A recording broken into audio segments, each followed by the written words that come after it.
Private ಮಾಧ್ಯಮ ಸಂಸ್ಥೆಯ ಎಲ್ಲ ವೀಕ್ಷಕ ಬಂಧುಗಳಿಗೆ ನಾನು ಮಹೇಶ್ ಆರ್ ನಾಯಕ್ ಮಾಡುವ ನಮಸ್ಕಾರಗಳು. ಭಾರತ ದೇಶದ 75ನೇ ಗಣರಾಜ್ಯೋತ್ಸವ ನಮ್ಮ ಮುಂದೆ ಬಂದಿದೆ. ಜನವರಿ 26 ಅಂತ ಹೇಳಿದರೆ ಗಣರಾಜ್ಯೋತ್ಸವದ ಸಂಭ್ರಮ. ನಮ್ಮ ದೇಶದ ಇಡೀ ಸದೃಢತೆಯ ಒಂದು ಭಾಗವೇ ಈ ಗಣರಾಜ್ಯ. ಅನೇಕ ರಾಜ್ಯಗಳನ್ನು ಹೊಂದಿಕೊಂಡಿರುವಂಥ ಅನೇಕ ಭಾಷೆ ಭಾವಗಳೊಂದಿಗೆ ವೇಷಗಳೊಂದಿಗೆ ನಾವು ಯಾವಾಗಲೂ ಅನೇಕತೆಯಲ್ಲಿ ಏಕತೆಯನ್ನು ಹೊಂದಿಕೊಂಡು ಒಂದು ಸಾರ್ವಭೌಮ ದೇಶವಾಗಿ ಕಾಣಿಸಿಕೊಳ್ತಾ ಇದ್ದೇವೆ. ಈ 75ನೇ ಗಣರಾಜ್ಯೋತ್ಸವದ ಹಾರ್ದಿಕ ಶುಭಾಶಯ ಅಭಿನಂದನೆಗಳನ್ನು ವೆರಟೋ ಮಾಧ್ಯಮದ ಎಲ್ಲ ವೀಕ್ಷಕರಿಗೆ ತಿಳಿಸ್ತಾ, ಇವತ್ತು ವೆರಟೋ ಮಾಧ್ಯಮ ಮತ್ತು ಕಲ್ಲಚ್ಚಿ ಪ್ರಕಾಶನ ಒಂದು ವಿಶೇಷವಾದ ಗಣರಾಜ್ಯ ನಮನ ಅಂತ ಹೇಳುವಂತಹ ಕವಿಗೋಷ್ಠಿ ಮತ್ತು ಗಣರಾಜ್ಯೋತ್ಸವದ ಹಿನ್ನೆಲೆಯ ಒಂದಿಷ್ಟು ಮಾತುಕತೆಯನ್ನು ನಿಮ್ಮ ಮುಂದೆ ಕರಾವಳಿಯ ಪ್ರಮುಖ 5 ಕವಿಗಳನ್ನು ಇಲ್ಲಿಗೆ ಕರೆಸಿಕೊಂಡು ನಾವು ಮಾತುಕತೆಯನ್ನು ಮಾಡ್ತಾ ಇದ್ದೇವೆ. ಈ ಸಮಾರಂಭದ ಈ ಕವಿಗೋಷ್ಠಿಯ ಅಧ್ಯಕ್ಷತೆಯನ್ನು ನಾಡಿನ ಹಿರಿಯ ಲೇಖಕಿ ಡಾಕ್ಟರ್ ಮೀನಾಕ್ಷಿ ರಾಮಚಂದ್ರ ವಹಿಸಿಕೊಳ್ತಾ ಇದ್ದಾರೆ. ಅವರಿಗೆ ಆತ್ಮೀಯವಾದ ಸ್ವಾಗತವನ್ನು ಬಯಸ್ತಾ ಇದ್ದೇನೆ ಮೇಡಮ್. ಇವತ್ತಿನ ಈ ಮಾತುಕತೆಯನ್ನು ಮತ್ತು ಕವಿಗೋಷ್ಠಿಯನ್ನು ನಾವು ಆರಂಭ ಮಾಡಲಿಕ್ಕಿದ್ದೇವೆ MG ಹೆಗ್ಡೆ ಅವರ ಮೂಲಕ. MG ಹೆಗ್ಡೆ ಅವರಿಗೆ ಆತ್ಮೀಯವಾದ ಸ್ವಾಗತ ಬಯಸ್ತಾ ಇದ್ದೇನೆ. MG ಹೆಗ್ಡೆ ಅವರು ಕಳೆದ 2-3 ದಶಕಗಳಿಂದ ಕನ್ನಡ ಸಾಹಿತ್ಯದಲ್ಲಿ, ಅದರಲ್ಲೂ ವಿಶೇಷವಾಗಿ ಕವನಗಳ ರಚನೆಯಲ್ಲಿ ತನ್ನನ್ನು ತಾನು ತೊಡಗಿಸಿಕೊಂಡಿರುವವರು. ಅದಕ್ಕಿಂತಲೂ ವಿಶೇಷವಾಗಿ ರಾಜಕೀಯ ಮತ್ತು ಸಾಮಾಜಿಕವಾಗಿ ತನ್ನನ್ನು ಎಲ್ಲಿ ಅಗತ್ಯ ಉಂಟು ಅಲ್ಲಿ ಯಾವುದೇ ದಾಕ್ಷಿಣ್ಯ ಇಲ್ಲದೆ ತೊಡಗಿಸಿಕೊಳ್ಳುವಂಥ ಒಬ್ಬ ಹೋರಾಟಗಾರ ಅಂತ ನಮ್ಮ ಜೊತೆ ಇವತ್ತಿದ್ದಾರೆ. MG ಹೆಗ್ಡೆ ಅವರೇ, ನಿಮ್ಮ ಜೊತೆಗೆ ನಾನು ಗಣರಾಜ್ಯೋತ್ಸವದ ಒಂದು ಮಾತುಕತೆಯನ್ನು ಆರಂಭಿಸ್ತಾ ಇದ್ದೇನೆ. ಭಾರತ ಅಂತ ಹೇಳಿದರೆ ಒಂದು ದೇಶ ನಿಜ, ಬಟ್ ನಾವೊಂದು ಒಕ್ಕೂಟದ ವ್ಯವಸ್ಥೆ ಒಳಗೆ ಒಂದು ದೇಶವಾಗಿ ಒಪ್ಪಿಕೊಂಡು ಕಳೆದ 75 ವರ್ಷಗಳಿಂದ ಭಾಳ ಸದೃಢವಾಗಿ ಮುನ್ನಡೀತಾ ಇದ್ದೇವೆ. ಏನು ಈ ಗಣರಾಜ್ಯದ ಕಲ್ಪನೆ ಒಂದು ಸಾಮಾನ್ಯ ನಾಗರಿಕನಾಗಿ ಏನು ಅಂತ ನೀವು ಹೇಳ್ಬೋದಾ? ನೋಡಿ, ನಮ್ಮಲ್ಲಿ ಸಂವಿಧಾನವನ್ನು ರಚನೆ ಮಾಡುವಾಗ ಯಾರೋ ಒಬ್ಬರು ಕೂತ್ಕೊಂಡು ಬರ್ದದಲ್ಲ, ಸುಮಾರು 200ಕ್ಕೂ ಮಿಕ್ಕಿದ ಸಂವಿಧಾನ ಅಭ್ಯಾಸ ಮಾಡಿ ಕೂತ್ಕೊಂಡು ದೀರ್ಘಕಾಲ ಚರ್ಚೆಯಾಗಿ ಒಂದು ಹೆಸರು ಇಡುವುದಕ್ಕೂ ಕೂಡ ದೀರ್ಘವಾದ ಚರ್ಚೆ ಆಗಿದೆ, ಎಲ್ಲವೂ ಆದದ್ದು. ನಮ್ಮಲ್ಲಿ ಕೆಲವು ಭ್ರಮೆಗಳುಂಟು, ಯಾರೋ ಬರೆದು ಬಿಟ್ರು ಯಾರೋ ಮಾಡಿಬಿಟ್ರು ಅಂತ, ಹಾಗೆ ಅಲ್ಲ. ಸೊ ಹಾಗೆ ಮಾಡುವಾಗ ನೋಡಿ, ಸ್ವಾತಂತ್ರ್ಯ ಬರುವ ತನಕ ಇದು ಒಂದು ಸಮಗ್ರ ದೇಶವಾಗಿ ಭೂಪಟದಲ್ಲಿತ್ತು. ಆದ್ರೆ ಆಡಳಿತಾತ್ಮಕವಾಗಿ ನೂರಾರು ಎಂತದ್ದು ಭೂ ಮಾಲೀಕರುಗಳು, ಹೀಗೆ ಒಟ್ಟಾರೆ ಅದೊಂದು ಕಚಿಪಿಚಿ ಗೊಂದಲ ಇತ್ತು. ಸಮಗ್ರತೆ ಬಂದತೆ ಸಂವಿಧಾನದಿಂದ. ಸೊ ಇಲ್ಲಿ ನಮ್ಮ ದೇಶಕ್ಕೆ ಆ ಭವ್ಯತೆ ಮತ್ತು ಒಂದು ಸೌಂದರ್ಯ ಬಂದಿರುವುದು, ಅದನ್ನು ಉಳಿಸಿಕೊಳ್ಬೇಕು. ಅದುವೇ ಈ ಪ್ರಾದೇಶಿಕತೆ. ಪ್ರಾದೇಶಿಕತೆಯಲ್ಲಿ ವಿವಿಧ ಭಾಷೆಗಳು ಮತ್ತು ವಿವಿಧ, ನೀವು ಹೇಳಿದ ಹಾಗೆ ಧರ್ಮಗಳು, ಮತಗಳು ಎಲ್ಲವೂ ಬೇರೆ ಬೇರೆ ಇದೆ. ಇದೆಲ್ಲವನ್ನ ಉಳಿಸಿಕೊಂಡು ಹೋಗಬೇಕಾದ ಒಟ್ಟು ಪರಿಕಲ್ಪನೆಯೇ ಗಣರಾಜ್ಯದ ಒಂದು ಸಂಕೇತ. ಆ ಸಂಕೇತವನ್ನ ನಾವು ಬಲಪಡಿಸಿಕೊಳ್ಳಿಕ್ಕೆ ಏನೆಲ್ಲ ಮಾಡ್ಲಿಕ್ಕೆ ಸಾಧ್ಯ ಉಂಟು ಎಲ್ಲ ಉಳಿಬೇಕು. ಭಟ್ರ ಮನೆಯ ತಿಳಿಸಾರು ಉಳಿಬೇಕು, ಬಿಲ್ಲವರ ಮನೆಯ ಕೋಳಿ ಸಾರು ಉಳಿಬೇಕು ಹೇಳುದು ನನ್ನ ಮಾತು. ಎಲ್ಲರ ಮಾತಾಗ್ಬೇಕು, ಎಲ್ಲದೂ ಉಳಿಬೇಕು. ಆದರೆ ಅಸಮಾನತೆ ಮತ್ತು ಅಸ್ಪೃಶ್ಯತೆಯನ್ನ ಬಿಡಬೇಕು. ಇಷ್ಟಿದ್ರೆ ಈ ದೇಶ ಸುಂದರ ಆಗ್ತದೆ. ಇವತ್ತಿನ ದಿನ ಕಾಲಮಾನದಲ್ಲಿ ಇದನ್ನ ನಾವು ಬೇರೆ ರೀತಿಯಲ್ಲಿ ತಕೊಂಡು ಏಕಮುಖಿ ಸಂಸ್ಕೃತಿಯ ಪ್ರತಿಪಾದನೆ ಉಂಟಲ್ಲ, ಅದು ದೇಶಕ್ಕೆ ಅತ್ಯಂತ ಅಪಾಯಕಾರಿ. ಇದು ಆಗಬಾರದು ಹೇಳುವುದೇ ಈ ವರ್ಷದ ಗಣರಾಜ್ಯೋತ್ಸವದ ಸಂದರ್ಭದಲ್ಲಿ ಎಲ್ಲರಿಗೂ ಶುಭಾಶಯವನ್ನು ಹೇಳ್ತಾ, ಬಹುಮುಖಿ ಸಂಸ್ಕೃತಿಯ ದೇಶ ಉಳಿಬೇಕು, ಅದು ಯಾವ ಕಾರಣಕ್ಕೂ ಏಕಮುಖಿ ಆಗಬಾರದು ಹೇಳುವುದೇ ನನ್ನ ಆಶಯ. ಖಂಡಿತ ನಿಮ್ಮ ಆಶಯ ಬಹುಶಃ ನಮ್ಮ ಎಲ್ಲ ಒಂದು ನಾಗರಿಕರಲ್ಲಿ ಬರಲಿ ಅಂತ ಆಚಿಸಿಕೊಳ್ತಾ ನಿಮ್ಮ ಕವನವನ್ನು ವಾಚಿಸಬೇಕು ಅಂತ ವಿನಂತಿ ಮಾಡಿಕೊಳ್ತಾ ಇದ್ದೇನೆ. ನನ್ನ ಕವಿತೆ ಹೆಸರು ಭೂತಕಾಲದ ಭೂತ. ಕಾಲಕ್ಕೆ ಈ ಭೂತವನ್ನು ಸೇರಿಸಿದವರಾರು, ಕಾಲಕ್ಕೆ ಈ ಭೂತವನ್ನು ಸೇರಿಸಿದವರಾರು, ಸುಟ್ಟರು ಹೂತರು ಮತ್ತೆದ್ದು ಬರುವ ಭೂತ, ಸತ್ತರೂ ಸಾಯದ ಪ್ರಚಂಡ ಹಸಿವಿನ ಭೂತ. ಸುಟ್ಟರು ಹೂತರು ಮತ್ತೆದ್ದು ಬರುವ ಭೂತ, ಸತ್ತರೂ ಸಾಯದ ಪ್ರಚಂಡ ಹಸಿವಿನ ಭೂತ. ಈ ಕಾಲಕ್ಕೆ ಭೂತವನ್ನು ಸೇರಿಸಿದವರಾರು? ಪುರಾತನ ಪಳೆಯುಳಿಕೆ ಮೇಲಿನ ಗೀರು ಗಾಯಗಳನ್ನು ಕವಿತೆಯಾಗಿಸುವ ಮಂತ್ರವಾಗಿಸುವ ತಂತ್ರವಾಗಿಸುವ ರಾಜದಂಡವಾಗಿಸುವ ಹಳೆಯ ವಿಕಾರಿ ಭೂತ. ದುತ್ತನೆ ಎದ್ದು ಬಂದು ಚಿತ್ಕರಿಸಿ ಆಲದ ಮರದಂತೆ ಪಟಪಟನೆ ಬೇರಿಳಿಸಿ, ಕೊಳೆತ ಹಳಸಲು ಪದಾರ್ಥದ ವಾಸನೆಯ ಪಸರಿಸಿ, ಅರಿವ ಸ್ವಾಗತಿಸಿ ನಿಂತ ಎದೆಗೂಡ ಮೌಢ್ಯತೆಗೆ ದೂಡಿ. ಅರಿವ ಸ್ವಾಗತಿಸಿ ನಿಂತ ಎದೆಗೂಡ ಮೌಢ್ಯತೆಗೆ ದುಡಿ ಹಳೆ ಕಿಚ್ಚ ಹಳೆ ರೊಚ್ಚ ಹೊಸ ಮಸಣದಲ್ಲಿ ಮಲಗಿಸುವ ಪರಿಯು. ಹಳೆ ಕಿಚ್ಚ ಹಳೆ ರೊಚ್ಚ ಹೊಸ ಮಸಣದಲ್ಲಿ ಮಲಗಿಸುವ ಪರಿಯು. ಭೂತದ ಬೆನ್ನೀರಿ ಬರುವ ರಣಹದ್ದುಗಳು ಹೊಚ್ಚ ಹೊಸ ಪುಸ್ತಕದ ಪುಟ ತಿರುಗುವ ಮುನ್ನ ಕುಕ್ಕಿ ಹರಿದು ಮತ್ತದೇ ವಿಷಕಾವ್ಯವನ್ನ ಕಕ್ಕುತ್ತಿವಲು. ಮತ್ತದೇ ವಿಷಕಾವ್ಯವನ್ನ ಕಕ್ಕುತ್ತಲಿ ಹೆಣೆಯ ಬೇಕಿದೆ ಬಲೆಯ ಹಿಡಿದು ಭೂತವನ ಹೆಡೆ ಮುರಿಯ ಕಟ್ಟಿ. ಹೆಣೆಯ ಬೇಕಿದೆ ಬಲೆಯ ಹಿಡಿದು ಭೂತವ ಹೆಡೆ ಮುರಿಯ ಕಟ್ಟಿ. ಸುಟ್ಟದರ ಭಸ್ಮವನ್ನು ಸಾಗರದ ಆಳಕ್ಕೆಸೆದು. ಸುಟ್ಟದರ ಭಸ್ಮವನ್ನು ಸಾಗರದ ಆಳಕ್ಕೆಸೆದು ಜೀವಗಳ ಜಠರ ಸೇರಲದು. ಭೂತ ಕಾಲದ ಕಳಚಿ ಕಳೆದ ಕಾಲವು ಸಾಕೆನ್ನಬೇಕು. ಭೂತ ಕಾಲವ ಕಳಚಿ ಕಳೆದ ಕಾಲವು ಸಾಕೆನ್ನಬೇಕು. ಹೊಸ ಜಗದ ಹೊಸ ಜನದ ಮತಿಕೋಶ ಓದಬೇಕು. ಹೊಸ ಜಗದ ಹೊಸ ಜನದ ಮತಿಕೋಶ ಓದಬೇಕು. ಧನ್ಯವಾದ.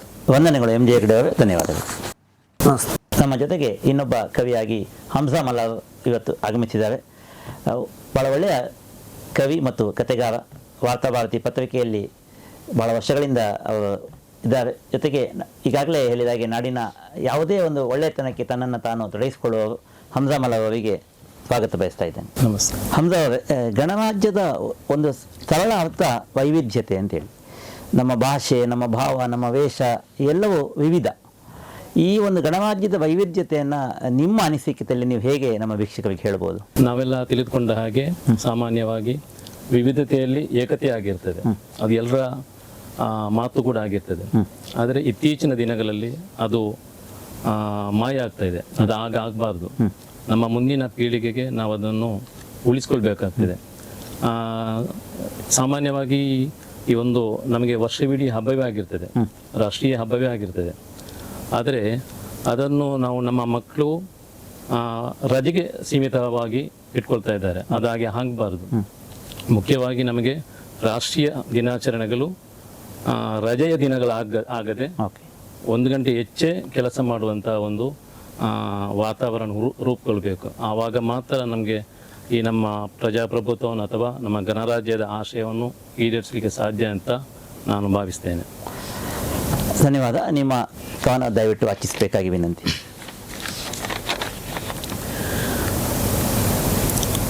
ನನ್ನ ಕವನದ ಶೀರ್ಷಿಕೆ ನಾ ಏನೆಂದು ಉತ್ತರಿಸಲಿ. ಇಂದಲ್ಲ ನಾಳೆಯೂ ಅಲ್ಲ, ಎಂದಾದರೊಂದು ದಿನ ನಮ್ಮ ಮಕ್ಕಳು ಕೇಳಿದರೆ ಪ್ರಶ್ನೆ ನಾ ಏನೆಂದು ಉತ್ತರಿಸಲಿ. ಇಂದಿನ ಮಕ್ಕಳು ಕೇಳಿದ್ದುಂಟೇ ಪ್ರಶ್ನೆ, ಭವಿಷ್ಯದ ಪೀಳಿಗೆಯು ಪ್ರಶ್ನೆಗಳ ಸುರಿಮಳೆಯೇ. ಇಲ್ಲ, ಮುಖಕ್ಕೆ ಚೆಂಡು ಬಡಿದಂತೆ ಎಸೆಯಬಹುದೇನೋ. ಎಸೆದ ಆ ಪ್ರಶ್ನೆಯು ನನ್ನಾತ್ಮವ ಇರಿಯದೆ ಇದ್ದೀತೆ. ಇಂದಲ್ಲ ನಾಳೆಯೂ ಅಲ್ಲ, ಎಂದಾದರೊಂದು ದಿನ ನಮ್ಮ ಮಕ್ಕಳು ಕೇಳಿದರೆ ಪ್ರಶ್ನೆ ನಾ ಏನೆಂದು ಉತ್ತರಿಸಲಿ. ಅಪ್ಪ ಸಂವಿಧಾನಬದ್ಧವಾಗಿ ಸ್ವೀಕರಿಸಿದ ಚುಕ್ಕಾಣಿಯ ಆ ಕೈಗಳು ಇಲ್ಲದ ಅಕ್ರಮ ಅನಾಚಾರ ಎಸಗಿದಾಗ, ಗಣರಾಜ್ಯ ಪ್ರಜಾಪ್ರಭುತ್ವದ ಆಶಯಕ್ಕೆ ಕೊಳ್ಳಿ ಇಟ್ಟಾಗ ನೀ ಯಾಕೆ ಮೌನವಾಗಿದ್ದೆ, ನೀ ಯಾಕೆ ಮೌನವಾಗಿದ್ದೆ? ಪ್ರಶ್ನಿಸಿ ಪ್ರತಿಭಟಿಸಿ ಯಾಕೆ ತೋರಲಿಲ್ಲ ಪ್ರತಿರೋಧ? ಇಂದಲ್ಲ ನಾಳೆಯೂ ಅಲ್ಲ, ಎಂದಾದರೊಂದು ದಿನ ನಮ್ಮ ಮಕ್ಕಳು ಕೇಳಿದರೆ ಪ್ರಶ್ನೆ ನಾ ಏನೆಂದು ಉತ್ತರಿಸಲಿ.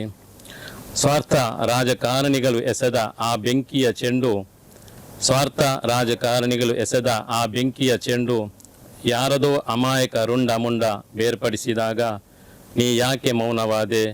ಆ ಅಮಾಯಕ ನನ್ನವನಲ್ಲ ಅಂತಾನ? ಹೇಳು ಅಪ್ಪ ಹೇಳು, ನೀ ಯಾಕೆ ಮೌನವಾದೆ? ನಿನ್ನ ಅಂದಿನ ಆ ಮೌನದ ಫಲ ಇಂದು ಹುಲುಸಾಗಿ ಬೆಳೆದಿದೆ. ನಿನ್ನ ಅಂದಿನ ಆ ಮೌನದ ಫಲ ಇಂದು ಹುಲುಸಾಗಿ ಬೆಳೆದಿದೆ. ಯಾವ ಕಾನೂನಿನ ಬಲೆಗೂ ಸಿಲುಕದೆ ನನ್ನತ್ತಲೆ ತಿರುಗಾಡುತ್ತಿದೆ ಚಕ್ರವ್ಯೂಹದಂತೆ. ಈಗಲಾದರೂ ಹೇಳು ಅಪ್ಪ, ನೀ ಯಾಕೆ ಮೌನವಾದೆ? ಇನಿತು ಪ್ರತಿರೋಧ ಅಂದು ನೀ ತೋರಿದ್ದರೆ, ಇನಿತು ಪ್ರತಿರೋಧ ಅಂದು ನೀ ತೋರಿದ್ದರೆ ತಲೆ ಎತ್ತಿ ತಿರುಗಾಡುತ್ತಿದ್ದೆವು ನಾವಿಂದು, ತಲೆ ಎತ್ತಿ ತಿರುಗಾಡುತ್ತಿದ್ದೆವು ನಾವಿಂದು. ತಲಾಂತರ ತಲೆಬಾಗುವಂತೆ ಮಾಡಿದ ನಿನ್ನ ಆ ಮೌನಕ್ಕೆ ಧಿಕ್ಕಾರವಿದೆ ಅಪ್ಪ, ಧಿಕ್ಕಾರವಿದೆ.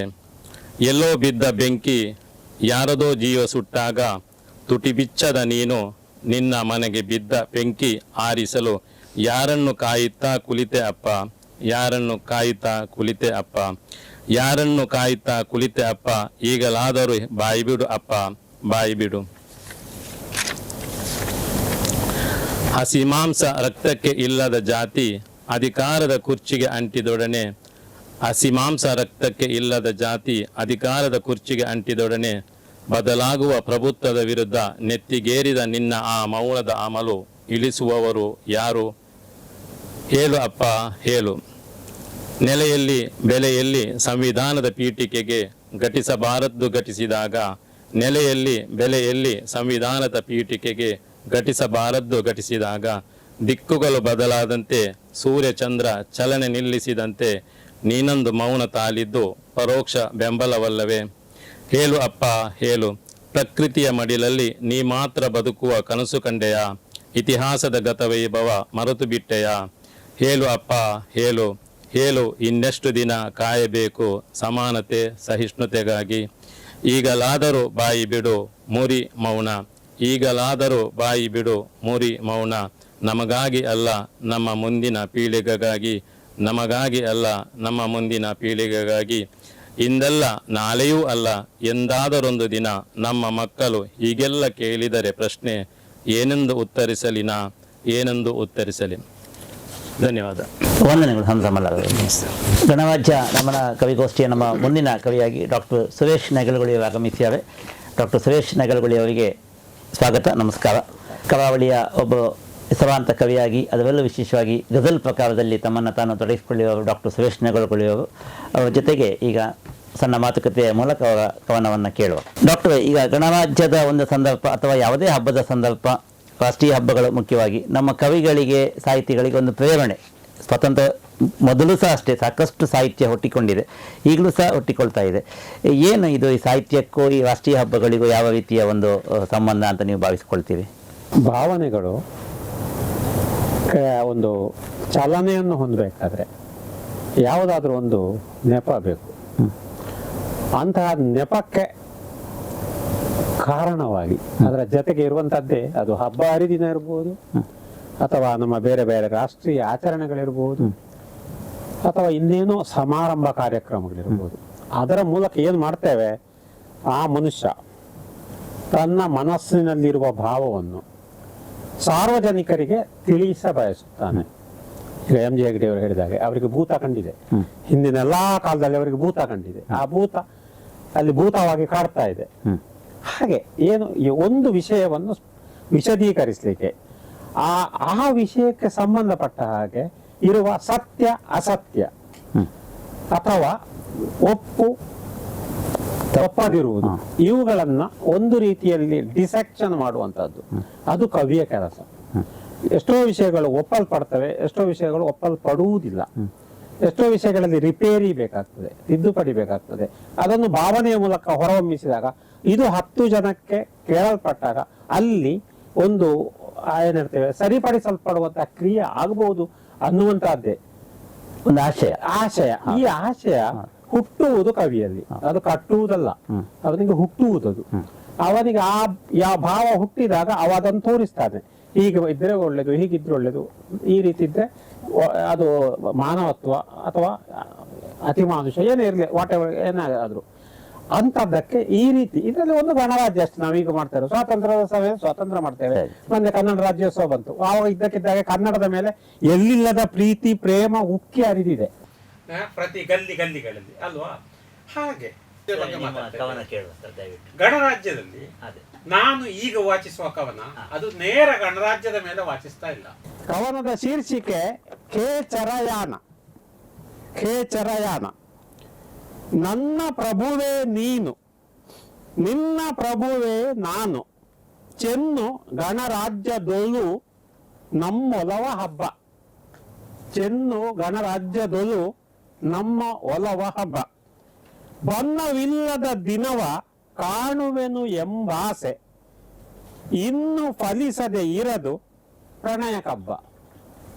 ಇನ್ನು ಫಲಿಸದೆ ಇರದು ಪ್ರಣಯ ಕಬ್ಬ. ನನ್ನ ಪ್ರಭುವೇ ನೀನು, ನಿನ್ನ ಪ್ರಭುವೇ ನಾನು. ಪರತಂತ್ರವೇನಲ್ಲ, ಒಳ ಕುತಂತ್ರವೂ ಇಲ್ಲ, ಬರಿಯ ಯಂತ್ರಣವಾಗಿ ಮಿಲನ ತಂತ್ರ. ಕರಕೆ ಕರ ಸೇರಿಸುತ್ತ ಚಪ್ಪಾಳೆ ಹೊರಡಿಸುವ ತೆರನಾಗಿ ಸಂಕಲಿತ ಬಾಳ ಮಂತ್ರ.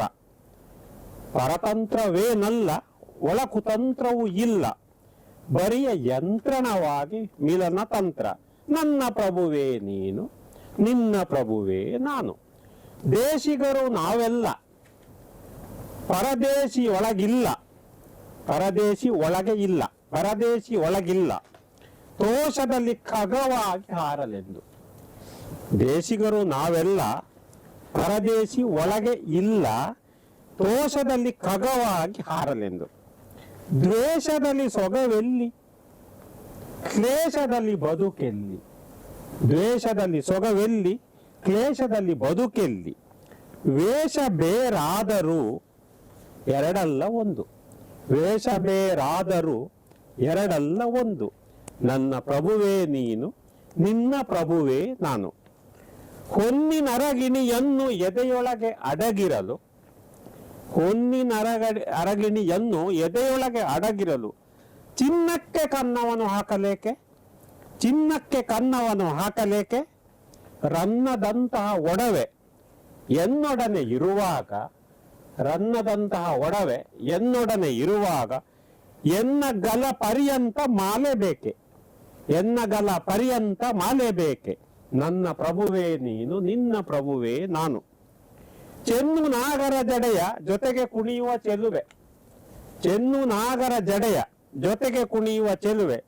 ಸನ್ನಿಯಾಗಿದೆ ನನಗೆ ಕರ ಜೋಡಿಸೆ, ಸನ್ನಿಯಾಗಿದೆ ನನಗೆ ಕರ ಜೋಡಿಸೆ. ಮನ್ನ ಮಾಡುವುದೇಕೆ ನಿನ್ನದರ ಸವಿ ಸವಿಯೇ, ಮನ್ನ ಮಾಡುವುದೇಕೆ ನಿನ್ನದರ ಸವಿ ಸವಿಯೇ. ಎನ್ನಲ್ಲಿ ಚಡಬಡಿಕೆ ಒಗ್ಗೂಡಿಸೆ, ಎನ್ನಲ್ಲಿ ಚಡಪಡಿಕೆ ಒಗ್ಗೂಡಿಸೆ. ನನ್ನ ಪ್ರಭುವೇ ನೀನು, ನಿನ್ನ ಪ್ರಭುವೇ ನಾನು. ಬೆನ್ನು ಹಾಕಲು ಬೇಡ ಎನ್ನರಸಿ ನಾವೀಗ, ಬೆನ್ನು ಹಾಕಲು ಬೇಡ ಎನ್ನರಸಿ ನಾವೀಗ. ಜೊನ್ನದಂಗಳದಲ್ಲಿ ಕುಣಿಯೋಣವೇ, ಜೊನ್ನದಂಗಳದಲ್ಲಿ ಕುಣಿಯೋಣವೇ. ಖಿನ್ನ ನಾಗೆನು ಇನ್ನು ಜೋಡಿ ಚಂದ್ರಮನನ್ನು, ಖಿನ್ನ ನಾಗೆನು ಇನ್ನು ಜೋಡಿ ಚಂದ್ರಮನನ್ನು. ತನ್ನೆದೆಯೊಳಾನಿಸಿರೆ ದಣಿಯೋಣವೇ, ತನ್ನೆದೆಯೊಳಾನಿಸಿರೆ ದಣಿಯೋಣವೇ. ನನ್ನ ಪ್ರಭುವೇ ನೀನು, ನಿನ್ನ ಪ್ರಭುವೇ ನಾನು. ಚೆನ್ನು ಗಣರಾಜ್ಯದಲ್ಲೂ ನಮ್ಮ ಹಬ್ಬ, ಬಣ್ಣವಿಲ್ಲದ ದಿನವ ಕಾಣುವೆನು ಎಂಬಾಸೆ. ಇನ್ನು ಫಲಿಸದೆ ಇರದು ಪ್ರಣಯ ಕಬ್ಬ, ಇನ್ನು ಫಲಿಸದೆ ಇರದು ಪ್ರಣಯ ಕಬ್ಬ. ಎಲ್ಲರಿಗೂ ಪೂರ್ವಭಾವಿಯಾಗಿ ಗಣರಾಜ್ಯೋತ್ಸವದ ಶುಭಾಶಯಗಳನ್ನು ಹಾರೈಸುತ್ತಾ ವಿರಮಿಸುತ್ತೇನೆ. ಧನ್ಯವಾದಗಳು ಡಾಕ್ಟರ್ ಸುರೇಶ್ ನೆಗಳೂರು, ನಮಸ್ಕಾರ. ಗಣರಾಜ್ಯ ನಮ್ಮ ಕವಿಗೋಷ್ಠಿಯ ಮುಂದುವರಿದ ಭಾಗವಾಗಿ ಯಶವಂತ DS ಕಾವ್ಯನಾಮದ ಇಸಾಕ್ ಡಿಸೋಜ ನಮ್ಮ ಜೊತೆಗೆ ಬಂದಿದ್ದಾರೆ. ಗೌರವದ ಸ್ವಾಗತವನ್ನು ಬಯಸ್ತಾ ಇದ್ದೇನೆ ಇಸಾಕ್ ಅವರೇ.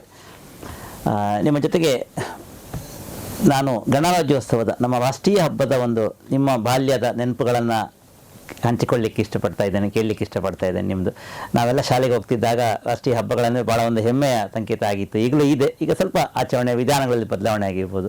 ಸ್ವಲ್ಪ ನಿಮ್ಮ ಗಣರಾಜ್ಯೋತ್ಸವ ನೀವು ಆಚರಿಸಿದ ನೆನಪುಗಳನ್ನು ನಮ್ಮ ಜೊತೆ ಹಂಚಿಕೊಳ್ಬೋದಾ? ನಾನು ವಿದ್ಯಾರ್ಥಿ ಆಗಿದ್ದಾಗ ಈ ಗಣರಾಜ್ಯೋತ್ಸವ ನಾವು ತುಂಬ ವಿಜೃಂಭಣೆಯಿಂದ ನಾವು ಆಚರಿಸಿದ್ದೇವೆ. ನಮ್ಮಲ್ಲಿ ಯಾವುದೇ ಇದು ಇಲ್ಲ, ಭೇದ ಭಾವ ಯಾವುದೂ ಇಲ್ಲ. ನಾವೆಲ್ಲ ಒಂದೇ ಎಂಬ ಭಾವನೆಯಲ್ಲಿ ನಾವು ಆಚರಿಸುತ್ತಾ ಇದ್ದೇವೆ. ಯಾಕಂತ ಹೇಳಿದ್ರೆ ಎಲ್ಲ ಜಾತಿ ಮತ್ತೆ ಎಲ್ಲ ಭಾಷೆ, ನಾವೆಲ್ಲ ವಿವಿಧತೆಯಲ್ಲಿ ಏಕತೆಯನ್ನು ಕಾಣ್ತಾ ಇದ್ದೇವೆ. ಈಗ ಈಗಿನ ಪರಿಸ್ಥಿತಿ ನನಗೆ ಏನಾಗಿದೆ ಅಂತ ಹೇಳಿದ್ರೆ, ಒಂದು ಕವನ ಬರೆದ್ರೆ ಎಲ್ಲ ತಪ್ಪೇನೆ ಅಂತ ಹೇಳಿ ಆಗ್ತಾ ಇದೆ. ಮತ್ತೊಂದು ಭಾಷಣ ಮಾಡಿದ್ರೆ ಏನಾದ್ರೂ ಎರಡು ಮಾತನಾಡಿದರೆ ನಾನು ತಪ್ಪಿದ್ದನ್ನೇ ಹಿಡಿದುಕೊಳ್ತಾರೆ ಹೊರತು ನನ್ನ ಒಳ್ಳೆಯದನ್ನ ತೆಗೆದುಕೊಳ್ಳುವುದಿಲ್ಲ. ಇದು ಕೆಲವು ಸಲ ನಮಗೆ ಆಭಾಸವಾಗ್ತದೆ. ಆದ್ದರಿಂದ ಈಗ ನಾನು ಜಾಗ್ರತೆಯಿಂದಲೇ ನಮ್ಮ ಮೆಟ್ಟಿಲನ್ನು ಇಡಬೇಕು. ಸೊ ರಾಷ್ಟ್ರೀಯ ಹಬ್ಬದ ನೆಲೆಯ ಒಂದು ಗಣರಾಜ್ಯದ ಹಿನ್ನೆಲೆಯ ಕವಿಗೋಷ್ಠಿಯಲ್ಲಿ ದಯವಿಟ್ಟು ನಿಮ್ಮ ಕನ್ನಡ ಕವನ ವಾಚಿಸಬೇಕು ಅಂತ ವಿನಂತಿ ಮಾಡಿಕೊಳ್ತಾ ಇದ್ದೇನೆ. ನನ್ನ ಕವನದ ಶೀರ್ಷಿಕೆ ಕನಸು. ಅನೇಕ ವರ್ಷದ ಹಿಂದೆ ಹೋಗ್ತೇನೆ, ಮುಂದೆ ಬರ್ತೇನೆ, ಈಗಲೂ ಬರ್ತೇನೆ ಇದರಲ್ಲಿ ನಾನು. ಕರಿ ಹಲಗೆಯ ಮೇಲೆ ಬರೆದ ಅಕ್ಷರಗಳು ಮಾಸಲು, ಕರಿ ಹಲಗೆಯ ಮೇಲೆ ಬರೆದ ಅಕ್ಷರಗಳು ಮಾಸಲು, ಲೇಖನಿಯಿಂದ ರಿಂಗಣಿಸಿದ ಅಕ್ಷರಗಳು ಸುವರ್ಣಾಕ್ಷರಗಳು. ಲೇಖನಿಯಿಂದ ರಿಂಗಣಿಸಿದ ಅಕ್ಷರಗಳು ಸುವರ್ಣಾಕ್ಷರಗಳು. ಚಿಮಿಣಿಯ ಹೊರಗಡೆ ಬರೆದ ಅಕ್ಷರ ಪುಂಜಗಳು ಹಗಲಿಗೆ ಮಾತ್ರ ಶೋಭಿಸಲು. ಚಿಮಿಣಿಯ ಹೊರಗಡೆ ಬರೆದ ಅಕ್ಷರಗಳು ಹಗಲಿಗೆ ಮಾತ್ರ ಶೋಭಿಸಲು. ಪುಟಗಳು ತಿರುವಿದಂತೆ ಸಾಲು ಸಾಲು ಅಕ್ಷರಗಳು ಕತ್ತಲೆಯ ತಿರುವಿ ರಕ್ಷಣೆಗೆ ನಿಂತು ಕಾಪಾಡಲು. ಪುಟಗಳು ತಿರುವಿದಂತೆ ಸಾಲು ಸಾಲು ಅಕ್ಷರಗಳು ಕತ್ತಲೆಯ ತಿರುವಿ ರಕ್ಷಣೆಗೆ ನಿಂತು ಕಾಪಾಡಲು. ಕಂಪ್ಯೂಟರಿನ ಒಳಗಡೆ ಪುಟಗಳು ನಿದ್ರಿಸಲು. ಉಜ್ಜಲು ಬಟ್ಟೆ ಬೇಡ, ಲೇಖನಿ ಬೇಡ, ಡಬ್ಬ ಹೊಂದಿದ್ದರೆ ಸಾಕು. ಕೈ ಬೆರಳು ಆಡಿಸಿ ಜಾಡಿಸಿ ದಿಕ್ಕನ್ನೇ ಬದಲಾಯಿಸಲು. ಕಂಪ್ಯೂಟರಿನ ಒಳಗಡೆ ಪುಟಗಳು ನಿದ್ರಿಸಲು. ಉಜ್ಜಲು ಬಟ್ಟೆ ಬೇಡ, ಲೇಖನಿ ಬೇಡ, ಡಬ್ಬ ಹೊಂದಿದ್ದರೆ ಸಾಕು. ಕೈ ಬೆರಳ ಆಡಿಸಿ ಜಾಡಿಸಿ ದಿಕ್ಕನ್ನೇ ಬದಲಾಯಿಸಲು. ಭವ್ಯ ಭಾರತದ ಕನಸು ಅಂದು ಮನ ಮಂದಿರದಿ. ಭವ್ಯ ಭಾರತದ ಕನಸು ಅಂದು ಮನ ಮಂದಿರದಿ. ನೆನಪುಗಳು ಹರಿದು ಸ್ವರ್ಣಾಕ್ಷರಗಳು ಇಂದು ತೆರೆದು. ನೆನಪುಗಳು ಹರಿದು ಸ್ವರ್ಣಾಕ್ಷರಗಳು ಇಂದು ತೆರೆದು. ಭದ್ರ ಬುನಾದಿಯತ್ತ ಅವಿಶ್ರಾಂತ ದುಡಿಮೆ. ಎಲ್ಲರ ಬದುಕಿನತ್ತ ದೃಷ್ಟಿ ಹೊರಳಿಸಿದ. ಎಲ್ಲರ ಬದುಕಿನತ್ತ ದೃಷ್ಟಿ ಹೊರಳಿಸಿದ ಭವ್ಯ ಭಾರತ ದೇಶ ನಮ್ಮ ಗಣರಾಜ್ಯ. ಅಂದು ಸುಖ, ಇಂದು ಪರಮ ಸುಖ. ಧನ್ಯವಾದಗಳು. ವಂದನೆಗಳು ಯಶವಂತ್ ಡಿ ಎಸ್ ಅವರೇ, ನಮಸ್ಕಾರ. ಇದೀಗ ನಾನು ಬರೆದಿರುವಂಥ ಒಂದು ಕವನ ನಿಮ್ಮ ಮುಂದೆ. ಕವನದ ಶೀರ್ಷಿಕೆ ನಾವು ಇಂದು ಸಾರ್ವಭೌಮರು. ಭಾಷೆ ಭಾವವ ಬದಿಗಿಟ್ಟು ಜಾತಿ ಮತ್ತು ಧರ್ಮವ ತೊರೆದು ಆಗಬೇಕಾದವೆನ್ನಿ ಭಾರತೀಯ ಮಂದಿರ ಮಸೀದಿ ಚರ್ಚೆಗಿಂತ ಮೊದಲು ತ್ರಿವರ್ಣ ಧ್ವಜವ ಕೈಲಿಡಿದು ಮಂತ್ರ ಪ್ರಾರ್ಥನೆ ನಮಾಜಿಗಿಂತ ಸಂವಿಧಾನದ ಪೀಠಿಕೆಯ ಓದು ಮನುಜ. ಈ ಗಣತಂತ್ರ ಚಿರಾಯುವಾಗುತ್ತದೆ, ದೇಹ ನಶ್ವರವಾದರೂ ದೇಶ ಶಾಶ್ವತವಾಗಿ ಅಜರಾಮರ ರಹೀಮನಾಗುವಂತೆ ಅನುದಿನವೂ ಸ್ತುತಿಸಿ ತಾಯಿ ಭಾರತಾಂಬೆಯ. ಅಂಬೇಡ್ಕರ್, ಬುದ್ಧ, ಬಸವ, ಗಾಂಧಿಯ ನೆನೆದು ಗಣರಾಜ್ಯೋತ್ಸವದ ನಮನಗಳೊಂದಿಗೆ. ವೆಲ್ಟೋ ಮಾಧ್ಯಮ ಸಂಸ್ಥೆ ಮತ್ತು ಕಲ್ಲಚ್ಚಿ ಪ್ರಕಾಶನ ಜಂಟಿಯಾಗಿ ಇವತ್ತು ಇಲ್ಲಿ ಆಯೋಜಿಸುವಂಥ ಗಣತಂತ್ರ ನಮನ ಗಣರಾಜ್ಯೋತ್ಸವ ವಿಶೇಷ ಮಾತುಕತೆ ಮತ್ತು ಕವಿಗೋಷ್ಠಿ ಕಾರ್ಯಕ್ರಮದ ಅಧ್ಯಕ್ಷತೆಯನ್ನು ಡಾಕ್ಟರ್ ಮೀನಾಕ್ಷಿ ರಾಮಚಂದ್ರ ವಹಿಸಿಕೊಂಡಿದ್ದಾರೆ. ಬೆಸೆಂಟ್ ಕಾಲೇಜಿನಲ್ಲಿ ಬಹಳ ಸುದೀರ್ಘವಾದಂತಹ ಸೇವೆಯನ್ನು ಸಲ್ಲಿಸಿ ಕನ್ನಡ ಸಾಹಿತ್ಯ ಲೋಕದಲ್ಲಿ ತನ್ನದೇ ಆದಂಥ ವಿಶಿಷ್ಟ ಛಾಪಿನ ಹೆಸರನ್ನು ಮೂಡಿಸಿಕೊಂಡವರು ಡಾಕ್ಟರ್ ಮೀನಾಕ್ಷಿ ರಾಮಚಂದ್ರ ಅವರು ಈಗ ತಮ್ಮ ಅಧ್ಯಕ್ಷೀಯ ಮಾತುಗಳೊಂದಿಗೆ ಗಣತಂತ್ರದ ಗಣರಾಜ್ಯೋತ್ಸವದ ಸಂದೇಶವನ್ನು ನೀಡಿ ತಮ್ಮ ಕವಿತೆಯನ್ನು ವಾಚಿಸಬೇಕು ಅಂತೇಳಿ ಎಲ್ಲ ಕವಿಗಳ ಮತ್ತು ಎಲ್ಲ ನಮ್ಮ ವೀಕ್ಷಕರ ಪರವಾಗಿ ವಿನಂತಿ ಮಾಡಿಕೊಳ್ತಾ ಇದ್ದೇನೆ. ಎಲ್ಲ ಭಾರತೀಯ ಸಹೋದರ ಸಹೋದರಿಯರಿಗೆ ಗಣರಾಜ್ಯೋತ್ಸವದ ಶುಭಾಶಯಗಳನ್ನು ಹೇಳುತ್ತಾ, ಇಂದಿನ ಈ ವಿಶೇಷವಾದಂತಹ ಗಣರಾಜ್ಯ ನಮನ ಅಥವಾ ಏನು ಗಣರಾಜ್ಯೋತ್ಸವ ಏನೋ ಹೇಳಿದಿರಿ ನೀವು, ಅಂತಹ ಒಂದು ವಿಶೇಷವಾದಂತಹ ಕಾರ್ಯಕ್ರಮವನ್ನು ನೀವು ಆಯೋಜಿಸಿದ್ದೀರಿ. ನಿಜವಾಗಿಯೂ ಕೂಡ ಇದು ಶ್ಲಾಘನೀಯವಾದಂತಹ ಒಂದು ಕಾರ್ಯ. ಯಾಕೆಂದರೆ ಗಣರಾಜ್ಯೋತ್ಸವ ಎನ್ನುವಂತಹದ್ದು ಅದು ನಮ್ಮೆಲ್ಲರ ಕರ್ತವ್ಯಗಳನ್ನು ಒಂದು ಬಾರಿ ಮತ್ತೆ ನೆನಪಿಸಿಕೊಳ್ಳುವಂತಹ ಒಂದು ವಿಶೇಷವಾದಂತಹ ದಿನ. ಈಗಾಗಲೇ ನಮ್ಮ ಕವಿಗಳು ಬಹಳ ಅರ್ಥಪೂರ್ಣವಾದಂತಹ ರೀತಿಯಿಂದ ಗಣರಾಜ್ಯೋತ್ಸವದ ಬಗ್ಗೆ ಮಾತನಾಡಿದ್ದಾರೆ, ಹೇಳಿದ್ದಾರೆ. ಈ ಸಂದರ್ಭದಲ್ಲಿ ಈ 4 ಮಂದಿ ಕವಿಗಳು ಮತ್ತು ನಿಮ್ಮನ್ನು ಸೇರಿಸಿ ಈ 4 ಮಂದಿ ಕವಿಗಳು ಹೇಳಿದಂತಹ ವಿಷಯಗಳಲ್ಲಿ ನನಗೆ ಅತ್ಯಂತ ಎತ್ತಿ ಕಾಣುವಂತಹ ವಿಚಾರ ಯಾವುದು ಅಂತ ಹೇಳಿದರೆ, ನಮ್ಮೊಳಗಿನ ಆ ಹಳೆಯ ಚಿಂತನೆಗಳು ದೂರವಾಗಬೇಕು, ಭಿನ್ನತೆಗಳು ನೀಗಬೇಕು. ಒಂದು ರೀತಿಯಲ್ಲಿ ನಮ್ಮ ಕರ್ತವ್ಯಗಳು ಏನು ಎನ್ನುವುದರ ಪರಿಜ್ಞಾನ ನಮಗೆ ಬೇಕು ಎನ್ನುವುದನ್ನು ಹೇಳಿದ್ದಾರೆ. ನಾನು ಅವರು ಹೇಳಿದಂತಹ ವಿಚಾರಗಳನ್ನೇ ಎತ್ತಿಕೊಂಡು ನಾನು ವಿಚಾರವನ್ನು ನಿಮ್ಮ ಮುಂದೆ ಇಡ್ತಾ ಇದ್ದೇನೆ. ಎಂ ಜಿ ಹೆಗಡೆಯವರು ಬಹಳ ಚಿಂತನೀಯವಾದಂತಹ ಒಂದು ಕವಿತೆಯನ್ನು ಹೇಳಿದ್ದಾರೆ. ನಮ್ಮೊಳಗೆ ಅಸ್ಪೃಶ್ಯತೆ, ಅಸಮಾನತೆ ಎನ್ನುವುದು ಬಹಳಷ್ಟು ಇದೆ, ಅದು ನೀಗಬೇಕು ಎಂದು ಹೇಳುತ್ತಾ ಆ ಭೂತಕಾಲದ ಭೂತ ಅಂತ ಹೇಳಿ ಅದ್ಭುತವಾದಂತಹ ಒಂದು ಮಾತದು. ಭೂತಕಾಲದ ಭೂತ ಎಂದು ಹೇಳಿದರೆ ಅದು ನಮಗೆ ಯಾಕೆ ಬೇಕು ಎಂದು. ಅಂದರೆ ನಾವು ಇನ್ನೂ ಕೂಡ ಅಜ್ಜನೆಟ್ಟ ಆಲದ ಮರಕ್ಕೆ ಜೋತು ಬೀಳಬೇಕಾ? ಅದೇ ಹಳೆಯ ಚಿಂತನೆಗಳನ್ನು ಇಟ್ಟುಕೊಂಡು ನಾವು ನಡಿಬೇಕಾ? ಅದರ ಅಗತ್ಯ ನಮಗೆ ಇದೆಯೇ? ಅದೇನು ಮಾಡ್ತದೆ?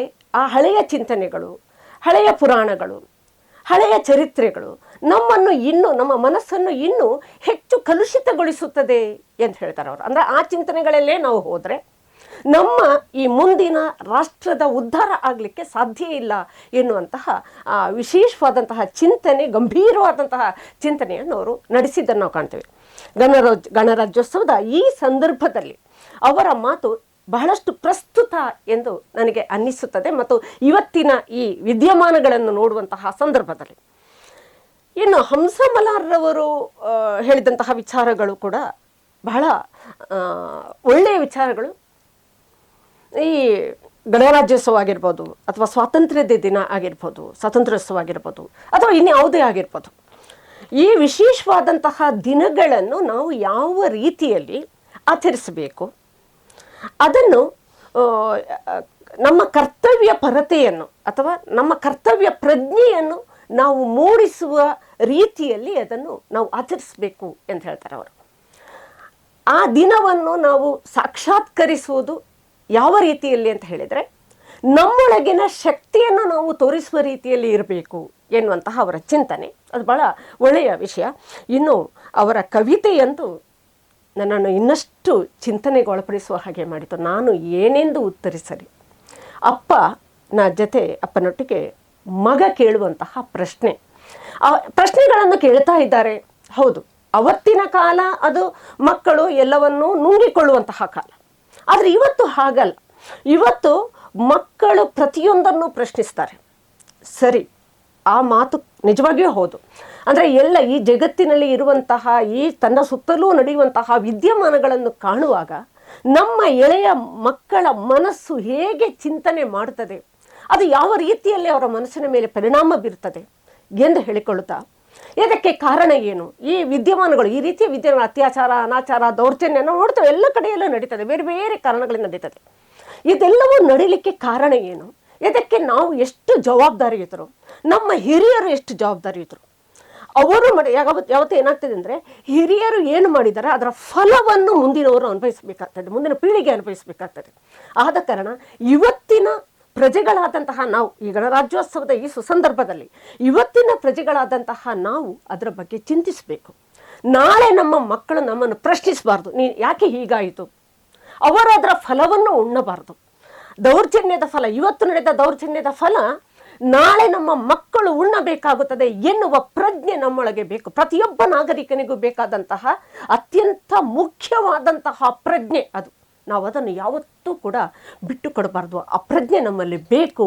ಆ ಪ್ರಜ್ಞೆ ಇಟ್ಟುಕೊಂಡು ನಾವು ನಡೆದದ್ದೇ ಆದರೆ ನಮ್ಮ ದೇಶ ಉತ್ತಮ ಆಗಲಿಕ್ಕೆ ಸಾಧ್ಯ ಆಗ್ತದೆ. ಪ್ರತಿಯೊಬ್ಬರಲ್ಲೂ ಆ ಪ್ರಜ್ಞೆ ಬೆಳಿಬೇಕು. ನಮ್ಮ ಮುಂದಿನ ಭವಿಷ್ಯದ ಬಗ್ಗೆ ನಾವು ಚಿಂತಿಸಬೇಕು, ನಮ್ಮ ಮಕ್ಕಳ ಬಗ್ಗೆ ಚಿಂತಿಸಬೇಕು, ನಮ್ಮ ದೇಶದ ಬಗ್ಗೆ ಚಿಂತಿಸಬೇಕು ಎನ್ನುವಂತಹ ಆ ಚಿಂತನೆ ನಿಜವಾಗಿಯೂ ಕೂಡ ಅದ್ಭುತವಾದಂತಹ ಚಿಂತನೆ. ಇನ್ನು ಡಾಕ್ಟರ್ ಸುರೇಶ್ ನೆಗಳಗುಳಿಯವರ ಖೇಚರಯಾನ ಕವಿತೆ ಬಹಳ ಚೆನ್ನಾಗಿದೆ. ಇನ್ನು ಅವರು ಹೇಳಿದಂತಹ ವಿಚಾರಗಳು ಇವೆ ಅಲ್ಲ, ಆ ವಿಚಾರಗಳ ಒಳಗೆ ಏನಿದೆ ಅಂದರೆ, ಇಂತಹ ಸಂದರ್ಭಗಳಲ್ಲಿ ಭಾರತೀಯತೆ ಅಥವಾ ಸ್ವಾತಂತ್ರ್ಯ, ಈ ಎಲ್ಲ ವಿಚಾರಗಳ ಬಗ್ಗೆ ಆಯಾಯ ಕಾಲಘಟ್ಟದಲ್ಲಿ ಒಂದೊಂದು ಹಬ್ಬಗಳು ಬರ್ತದೆ, ದೇಶೀಯ ಹಬ್ಬಗಳು ಬರ್ತದೆ ಅಥವಾ ಇತರ ಹಬ್ಬಗಳು ಬರ್ತದೆ. ಇದೆಲ್ಲ ಹಬ್ಬಗಳ ಸಂದರ್ಭಗಳಲ್ಲಿ ಕವಿಯಾದವನ ಜವಾಬ್ದಾರಿ ಏನು, ಅವನದಕ್ಕೆ ಹೇಗೆ ಪ್ರತಿಸ್ಪಂದಿಸಬೇಕು? ಯಾವತ್ತೂ ಕೂಡ ಕವಿ ಎನ್ನುವವನು ಒಂದು ಸಮಾಜದ ಕಣ್ಣು ತೆರೆಸುವಂತಹ ಒಬ್ಬ ವ್ಯಕ್ತಿ. ಕವಿತೆಗಳ ಮೂಲಕ ತನ್ನ ಕವಿ ಅಂದರೆ ಬರೀ ಕವಿ ಮಾತ್ರ ಅಲ್ಲ, ಸಾಹಿತಿಗಳೆಲ್ಲರೂ ಕೂಡ, ಎಲ್ಲ ಸಾಹಿತಿಗಳಿಗೂ ಒಂದು ದೊಡ್ಡ ಜವಾಬ್ದಾರಿ ಇದೆ. ಆ ಜವಾಬ್ದಾರಿಯನ್ನು ಸಾಹಿತಿಯಾದವನು ಯಾವತ್ತೂ ಮರೆಯಬಾರದು. ಯಾಕೆಂದರೆ ಇಡೀ ಸಮಾಜವನ್ನು ಪ್ರತಿಬಿಂಬಿಸುವಂತಹ ಒಂದು ದೊಡ್ಡ ಕೆಲಸವನ್ನು ಅವನು ಮಾಡ್ತಾನೆ, ಮತ್ತು ಒಂದು ಒಳ್ಳೆಯ ಸಮಾಜವನ್ನು ಕಟ್ಟುವುದರಲ್ಲಿ ಕೂಡ ಅವನಿಗೆ ವಿಶೇಷವಾದಂತಹ ಪಾತ್ರ ಇದೆ. ಅದನ್ನು ಯಾವತ್ತೂ ಅವನು ಮರೆಯಬಾರದು.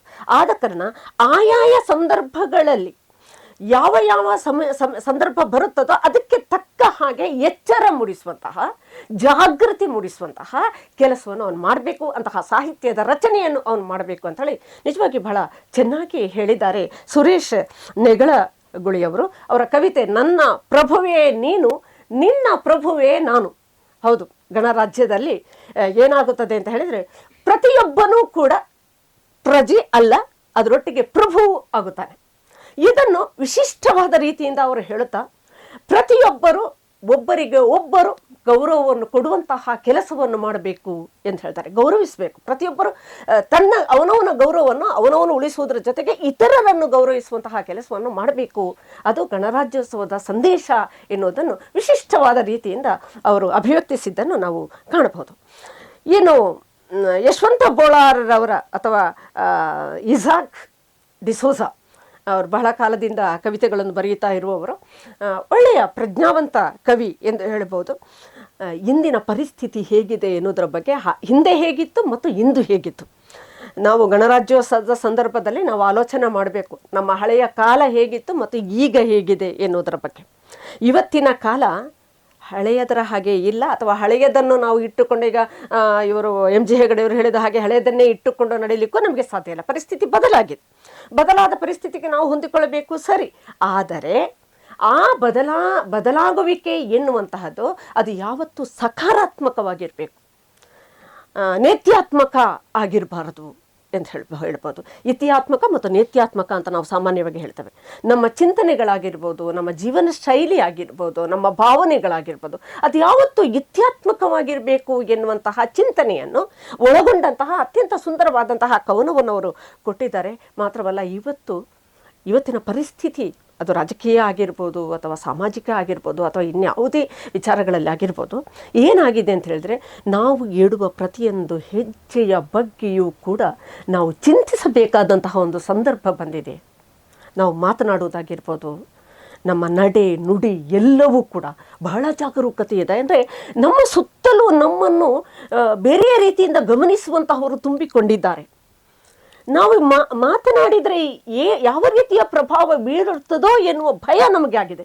ಇವತ್ತಿಗೆ ನಾನು ಮಾತಾಡುವಾಗಲೂ ನನಗೆ ಆ ಥರ ಅನ್ನಿಸ್ತದೆ. ಯಾಕೆಂದರೆ ಮಾಧ್ಯಮದ ಮೂಲಕವಾಗಿ ಹೋಗುವಂತಹ ವಿಚಾರಗಳಿಗೆ ಈಗ ಯಾವ ರೀತಿಯ ಪ್ರತಿಕ್ರಿಯೆಗಳು ಬರುತ್ತದೆ, ಯಾರ ಮನಸ್ಸಿನಲ್ಲಿ ಯಾವ ರೀತಿಯ ಆಲೋಚನೆಗಳು ಬರುತ್ತದೆ ಎಂದೇ ಹೇಳಿಕೊಳ್ಳೋದಕ್ಕೆ ಆಗೋದಿಲ್ಲ. ಹೌದು, ಅವನವನ ಭಾವಕ್ಕೆ ಅವನವನ ವೇಷದಲ್ಲಿ ಅವನವನಿಗೆಲ್ಲ ಗುರು ನೀನೊಬ್ಬನೇ ಅಂತ ಹೇಳಿದ ಹಾಗೆ ಅವನವನ ಭಾವವನ್ನು, ಅವನವನ ಆಲೋಚನೆಗಳನ್ನು, ಅವನವನ ಚಿಂತನೆಗಳನ್ನು, ಅವನವನ ವಿಚಾರಗಳನ್ನು ಅವನು ಎಲ್ಲ ರೀತಿಯಲ್ಲೂ ಕೂಡ ಅನುಭವಿಸುವಂತಹದ್ದು ಮತ್ತು ಅದನ್ನು ಆಚರಿಸುವಂತಹ ಸ್ವಾತಂತ್ರ್ಯವನ್ನೇ ಗಣರಾಜ್ಯ ಕೊಟ್ಟಿದೆ, ಇಲ್ಲ ಅಂತ ಹೇಳುವ ಹಾಗಿಲ್ಲ. ಆದರೂ ಅಂತಹ ಈ ಸಂದರ್ಭದಲ್ಲಿ, ಗಣರಾಜ್ಯದ ಈ ಸಂದರ್ಭದಲ್ಲಿ ಕೂಡ ನಾವು ಚಿಂತಿಸಿ ಹೆಜ್ಜೆ ಇಡಬೇಕಾದಂತಹ ಒಂದು ಪರಿಸ್ಥಿತಿ ಬಂದಿದೆ ಎನ್ನುವಾಗ ನಾವು ಅದರ ಬಗ್ಗೆ ಆಲೋಚನೆ ಮಾಡಲೇಬೇಕಾಗಿದೆ. ಇದಕ್ಕೆ ಕಾರಣಕರ್ತರು ಯಾರು? ನಾವು ಪ್ರಭುಗಳು, ನಾವೇ ಪ್ರಜೆಗಳು. ಪ್ರಭುಗಳಾದಂತಹ ನಾವೇ ಎಲ್ಲವನ್ನೂ ಕೂಡ ಚಿಂತಿಸಿಯೇ ನಡೆಸಬೇಕು. ಪ್ರಭುಗಳು ಕೊಡುವಂತಹ ಆಜ್ಞೆಗಳು ಏನಿದೆ, ಆದೇಶಗಳು ಏನಿದೆ, ಅದು ಪ್ರಭುಗಳಾಗಿ ನಿಂತು ಕೊಡುವಂತಹ ಆಜ್ಞೆ, ಒಬ್ಬ ಆದೇಶ, ಅದೇ ರೀತಿಯಲ್ಲಿ ಪ್ರಜೆಯಾದ ಸಂದರ್ಭದಲ್ಲಿ ಅವನದನ್ನು ಅನುಕರಿಸುವಂಥದ್ದು, ಇದೆರಡನ್ನೂ ಕೂಡ ಸಮತೋಲನಗೊಳಿಸಿ ಹೋಗಬೇಕು. ಅವನು ಪ್ರಜೆಯೂ ಆಗಬೇಕು, ಅವನು ಪ್ರಭು ಆಗಬೇಕು. ಎರಡನ್ನು ಸಮತೋಲನಗೊಳಿಸಿ ನಡೆದರೆ ಮಾತ್ರ ಒಂದು ಉತ್ತಮ ಗಣರಾಜ್ಯವಾಗಲಿಕ್ಕೆ ಸಾಧ್ಯ ಇದೆ ಎನ್ನುವುದನ್ನು ನಾವು ಈ ಸಂದರ್ಭದಲ್ಲಿ ತಿಳಿದುಕೊಂಡು, ನಾನು ಅದೇ ಹೇಳ್ತಾ ಇದ್ದೇನೆ, ಏನಾಗಬೇಕು ಎಂದು ಹೇಳಿದರೆ ನಮ್ಮತನವ ಬಿಡದೆ ಭಾರತೀಯ ಮಡಿಲಲ್ಲಿ ನಾವೆಲ್ಲರೂ ಕೂಡ ನಮ್ಮತನವನ್ನು ನಾವು ಯಾರೂ ಬಿಡದೆ ಈ ಭಾರತೀಯ ಮಡಿಲಲ್ಲಿ ಮೊಗವಿಟ್ಟು ಮಲಗೋಣ ಮಗುವಾಗಿ. ಆಗ ಮಾತ್ರ ನಾವು ನಿಜವಾಗಿಯೂ ಈ ಭಾರತೀಯ ಮಕ್ಕಳಾಗಿ ಜನಿಸಿದ್ದು ಸಾರ್ಥಕ ಎಂದು ಅನ್ನಿಸುತ್ತದೆ ಸರ್. ನಿಜವಾಗಿಯೂ ನಮ್ಮ ಮುಂದಿನ ಹೆಜ್ಜೆ ಬಹಳ ಜಾಗರೂಕದ ಹೆಜ್ಜೆಯಾಗಿರಲಿ. ಎಲ್ಲರಿಗೂ ಕೂಡ ಆ ಗಣರಾಜ್ಯ ಎನ್ನುವಂತಹ ಆ ಸಂವಿಧಾನ ಎನ್ನುವಂತಹದ್ದು ಏನನ್ನು ಹೇಳಿದೆಯೋ ಅಲ್ಲಿ ಹೇಳಿದಂತಹ ವಿಧಿಗಳು, ಸುಮಾರು 400ಕ್ಕಿಂತಲೂ ಹೆಚ್ಚು ವಿಧಿಗಳು ಅದರಲ್ಲಿದೆ. ಆ ಎಲ್ಲ ವಿಧಿಗಳು ಕೂಡ ನಮಗಾಗಿ ಇರಲಿ, ಪ್ರಜೆಗಳಿಗಾಗಿರಲಿ, ಬರೀ ಪ್ರಭುಗಳಿಗಾಗಿ ಅಲ್ಲ ಪ್ರಜೆಗಳಿಗಾಗಿರಲಿ ಎಂದು ಹೇಳಿಕೊಳ್ಳಿಕ್ಕೆ ಇಷ್ಟಪಡುತ್ತೇನೆ ನಾನು. ನಿಮ್ಮ ಕವನ ಒಂದು ದಯವಿಟ್ಟು. ಖಂಡಿತವಾಗಿಯೂ ನಾನು ಈ ಬಾರಿ ಕವನವನ್ನು ವಾಚಿಸುವ ವಿಧಾನವನ್ನು ಸ್ವಲ್ಪ ಬೇರೆ ಮಾಡಿದ್ದೇನೆ. ಇದಕ್ಕೆ ಕಾರಣ ಇದೆ. ಮೊನ್ನೆ ಒಂದು ಕಡೆ ಕವನ ವಾಚಿಸುವಂತಹ ಒಂದು ಸಂದರ್ಭ ಬಂತು. ವಿವೇಕರೆಯವರ ಜೊತೆಗೆ ಸಂವಾದ ನಡೆಸುವಂತಹ ಒಂದು ಅವಕಾಶ ಸಿಕ್ಕಿತ್ತು. ಆ ಸಂದರ್ಭದಲ್ಲಿ ಕವನ ವಾಚಿಸುವಂತಹ ಒಂದು ಸಂದರ್ಭ ಬಂತು. ಆಗ ಅಲ್ಲಿ ಒಂದು ಪ್ರಶ್ನೆ ಬಂತು, ಎಲ್ಲರೂ ಕವನವನ್ನು ಯಾಕೆ ಒಂದೇ ಹಾಗೆ ವಾಚಿಸುತ್ತಾ ಇದ್ದಾರೆ, ಈ ಒಂದು ವಾಚನದಲ್ಲಿ ಯಾಕೆ ಬದಲಾವಣೆಯನ್ನು ತರಬಾರ್ದು ಎನ್ನುವಂಥ ಒಂದು ಪ್ರಶ್ನೆ ಬಂತು. ಆದ ಕಾರಣದಿಂದ ನಾನೇನು ಮಾಡ್ತೇನೆ, ಇವತ್ತು ನನ್ನ ಕವನವನ್ನು ವಾಚಿಸುವ ವಿಧಾನವನ್ನು ಬದಲಾಯಿಸುತ್ತಾ ಇದ್ದೇನೆ. ಅಂದರೆ ಹೊಸತನಕ್ಕೆ ನನ್ನನ್ನು ನಾನು ಸಮರ್ಪಿಸುತ್ತಾ ಹೊಸ ಒಂದು ಹೆಜ್ಜೆಯನ್ನು ಇಡುವಂತಹ ಕೆಲಸವನ್ನು ಮಾಡ್ತಾ ಇದ್ದೇನೆ. ಉದಾಹರಣೆಯನ್ನು ನೀವು ನಮಗೆ ದಾರಿ ತೋರಿಸ್ತಾ ಇದ್ದೀರಿ. ಹೌದು. ಈ ಕವನದ ಶೀರ್ಷಿಕೆ ಅಮ್ಮನೊಂದಿಗೆ ಒಂದು ಯಾತ್ರೆ. ಅಮ್ಮನೊಂದಿಗೆ ಒಂದು ಯಾತ್ರೆ. ಕತ್ತಲೆಯಲ್ಲಿ ಮುಳುಗಿಹ ಮರುಭೂಮಿಯೊಳು ತೊಟ್ಟಿಕ್ಕುತ್ತಿಹ ರುಧಿರದಿ ಕೆಂಪಡರಿದ ಪಥಗಳಲ್ಲಿ ಅಮ್ಮ ನೀಡಿದ ವಜ್ರದೀಪ್ತಿಯ ತಳಿಗೆಯನ್ನೊಡೆದು ಜನಕೋಟಿಗಳು ನಡೆಯುತ್ತಿಹರು ತಡವರಿಸಿ ಹಿಂಬಾಲಿಸಿ ಬರುತಿಹಳು ವಸುಂಧರೆಯ ಪೊನ್ಮಗಳು ಹೊನ್ನಿನ ತಳಿಗೆಯೊಳು ಸನ್ಮಾರ್ಗ ಜ್ಯೋತಿಯನ್ನು ಬೆಳಗಿ ಹೊಸ ಬೆಳಕ ನೀಡಿ ಮಕ್ಕಳ ಕಿವಿಯೂದಿ ಮುನ್ನಡೆಸುತ್ತಿಹಳು.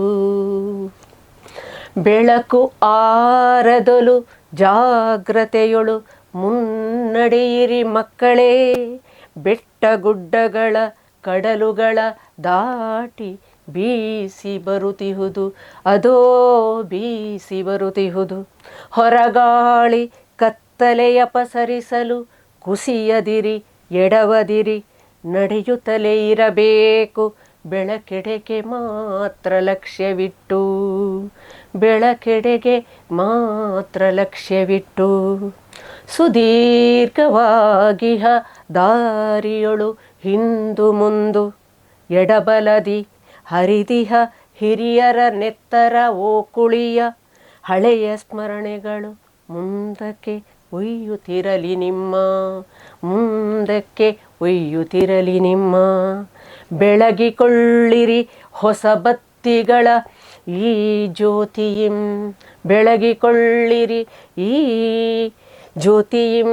ಹೊಸ ಬತ್ತಿಗಳ ಬೆಳಗಲಿ ಸ್ವತಂತ್ರ ಭಾರತದೊಳ್ ಒಂದಾಗಿ ಬೆರೆತು ಸಾಗುತ್ತಿರಲಿ ಐಕ್ಯತೆಯ ಹೊಸತೆರದ ಜೀವನಂ, ಐಕ್ಯತೆಯ ಹೊಸತೆರದ ಜೀವನಂ.